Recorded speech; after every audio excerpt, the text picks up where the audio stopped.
fierce battle over a sunken shipwreck treasure trove, lost more than 3 centuries has broken out this morning after analysts confirmed the identity of the sunken Spanish galleon San Jose, known as the world's richest shipwreck.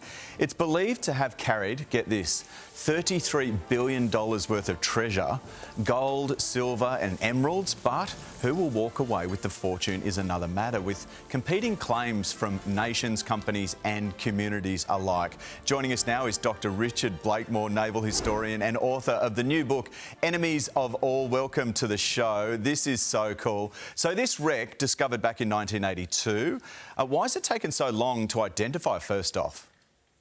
Well, it's actually really quite hard to identify shipwrecks. We don't often have very good navigational records from that era, so we don't know the precise locations where ships were damaged or lost. And a shipwreck is a really destructive event, so the ship will be torn apart. You can see in the footage, it's not a complete piece. So you often find wreckage strewn across the seabed. It's a dynamic site. The seabed is moving with tides, with currents. So you really have to hope for items that are going to identify the ship. Sometimes, if you're lucky, you'll get a bell with a name on or something like this.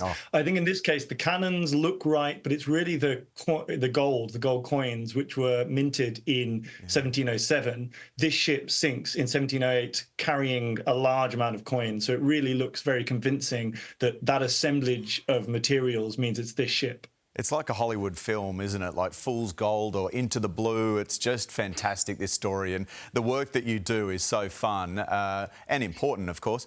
Colombia, Spain, Peru have all claimed the treasure belongs to them, as have treasure hunters who found it and local communities too. So who has the best claim here?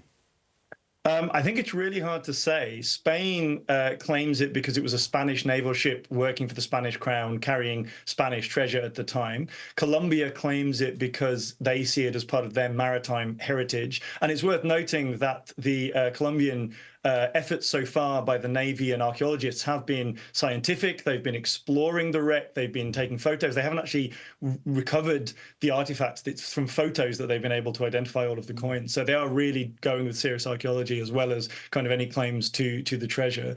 There's a consortium of American investors and explorers who claim that they found it in the 80s, as you said. Colombia didn't recognize that discovery and claims that this is a new site, but the American consortium claim that it's the same site.